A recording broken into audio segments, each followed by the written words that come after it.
Good evening, everyone. I'm Riley King, and welcome to the Riley King Newscast, right here on the Riley King Network. Let's begin. First step, two arrested after shooting in Merrimack.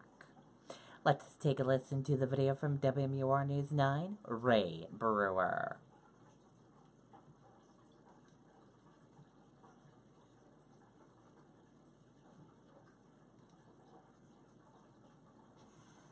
It's the America's Best Value Summer event at Kia of Manchester. Lease a new 2018 Sportage LX all-wheel driver, $79 a month, plus our lifetime powertrain warranty. Visit QuirkiaNH.com. 15 hours after the shooting, Merrimack police were continuing their search for evidence as they tried to piece together what happened. At this point, we're still trying to determine the exact cause of the shooting. Merrimack police say 22-year-old Jackson Crawford shot the victim in the torso. The shooting happening around 6 o'clock Wednesday evening in the parking lot of a boat ramp on Mill Street. The victim was taken to a hospital in Nashua before being transferred to one in Burlington, Massachusetts. Police say they're still looking into the motive. We don't believe it was an entirely random act, however, we're still investigating all the aspects of this crime. A couple of hours after the shooting, Crawford was found. Essentially at 8 p.m., officers were patrolling the area, located 3 subjects walking on DW Highway down the south end of town by number 50 DW Highway. Robert Brown of Nashua and a juvenile were with Crawford, according to police. Officers were concerned they were armed, so they stopped them at gunpoint. 2 of the subjects comply with our orders. One subject just continued walking and then eventually complied with our orders. Later on in the evening, we were able to find a firearm, which makes us feel a lot better that it's off the street. Police say the juvenile was questioned and released. However, Crawford faces several charges, including attempted murder. As for Brown, he's been charged with robbery, resisting detention, and falsifying physical evidence. As you take a live look here in Merrimack, what police were searching for here in this area was the getaway vehicle, which is described as an older model blue Toyota Corolla with one window shot out. As for the 2 suspects, they are scheduled to be arraigned in about an hour. Reporting live in Merrimack, Ray Brewer, WMUR News 9.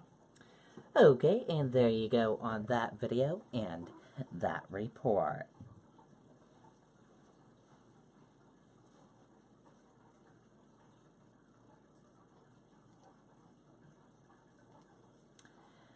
Petition seeks to stop convicted child rapist release.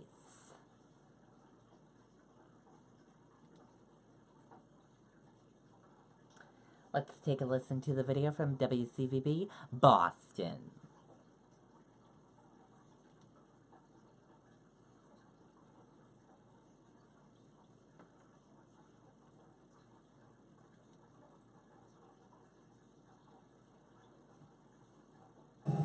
Erica, this petition was filed this morning here at the SJC, arguing that the decision to release Chapman did not follow the law and that the victims want to have their say.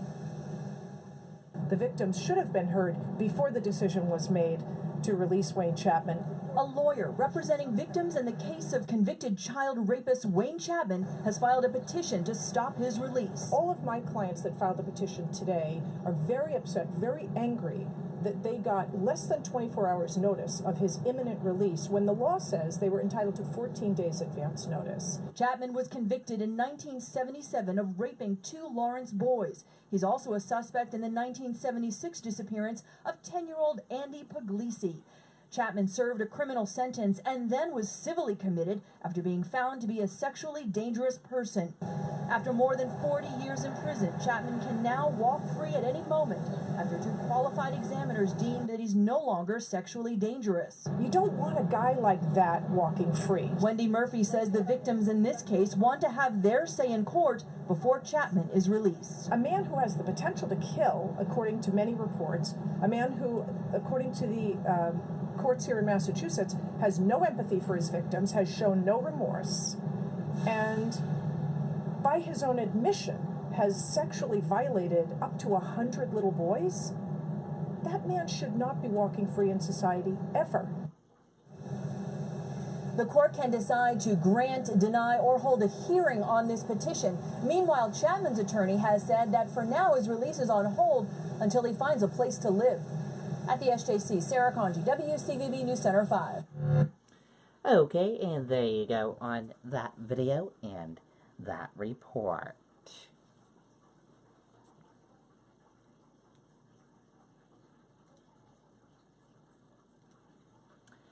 Watchdog finds potential areas of concerns regarding DHHS,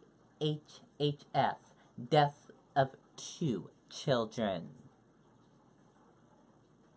Let's take a listen to the video from WMTW News 8, Maine.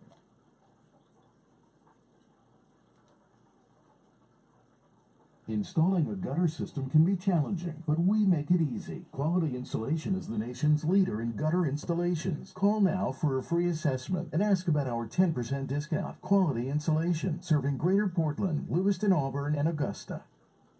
It's being called a whole lot of nothing, Tracy. Members of that Government Oversight Committee left to read between the lines, they say, and incredibly frustrated by this Opega report. And here it is, just 9 pages, the government watchdog saying that they conducted this investigation, saying that the lack of information being released is necessary because of privacy laws. Now, Senator Roger Cates says that we as a state have failed these kids miserably.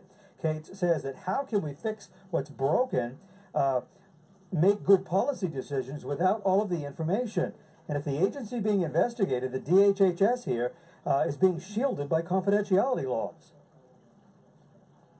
And frankly, I don't think we should be terribly interested in the privacy rights of the relatives of these 2 kids who at least allegedly caused their deaths. In one case, we observed that the Office of Child and Family Services failed to follow its own policies and procedures in fully assessing the appropriateness of the child's placement and staying engaged with the child and family.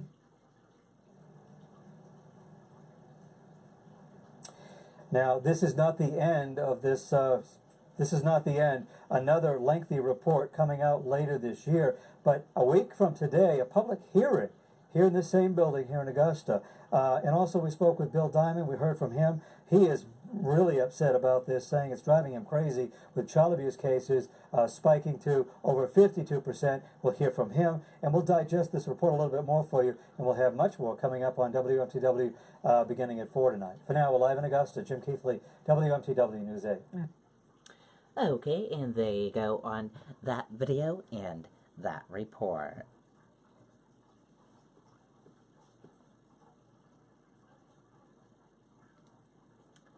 And now let's take a look at your U.S. stock market and see how your U.S. stock market closed for this Thursday evening.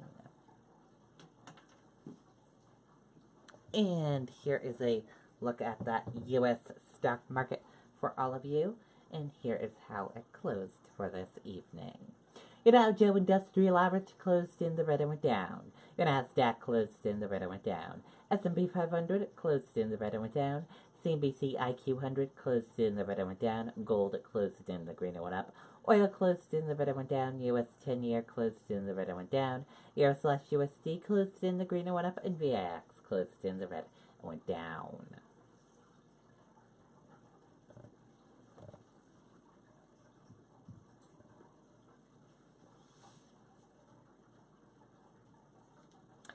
Stocks close lower after President Trump cancels North Korea summit.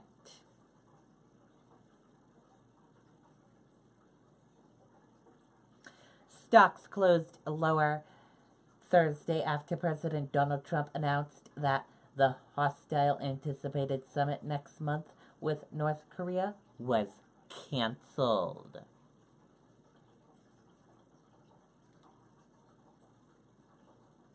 Harvey Weinstein to turn himself in to face criminal charges.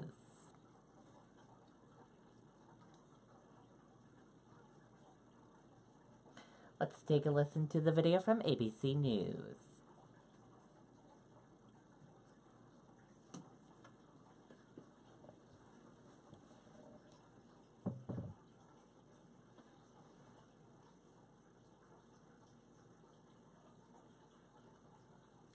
expected to surrender to prosecutors in Manhattan as part of a large-scale sex assault investigation. And good evening, I'm David Navarro, in for Sade. And I'm Dinah Williams, and late today we learned that Weinstein is going to turn himself in sometime tomorrow. Now, the exact nature of the charges are still unknown, but they are likely to involve women whose allegations fall within the state's statute of limitations. Eyewitness News reporter Danielle Lee in the newsroom with the new information from police. Danielle.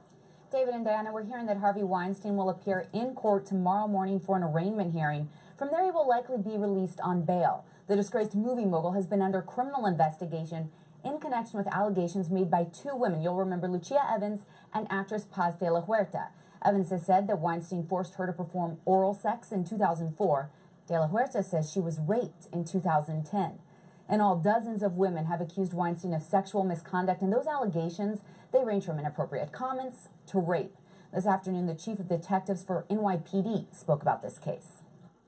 We're working closely with Cy Vance and the Manhattan District Attorney's Office on allegations received regarding the Weinstein affair. I'm not going to give you an exact number, but it's more than one. We have several complaints, and it's actively being investigated. Yesterday, Weinstein was seen dining at this restaurant in Malibu, California. It was the same day that we learned Weinstein was the focus of a federal investigation and allegations of sexual abuse. Weinstein's attorney has declined to comment, and we will continue to follow this developing story. David and Diana? Okay, and there you go on that video and that report. And that does it for the Riley King Newscast right here on the Riley King Network.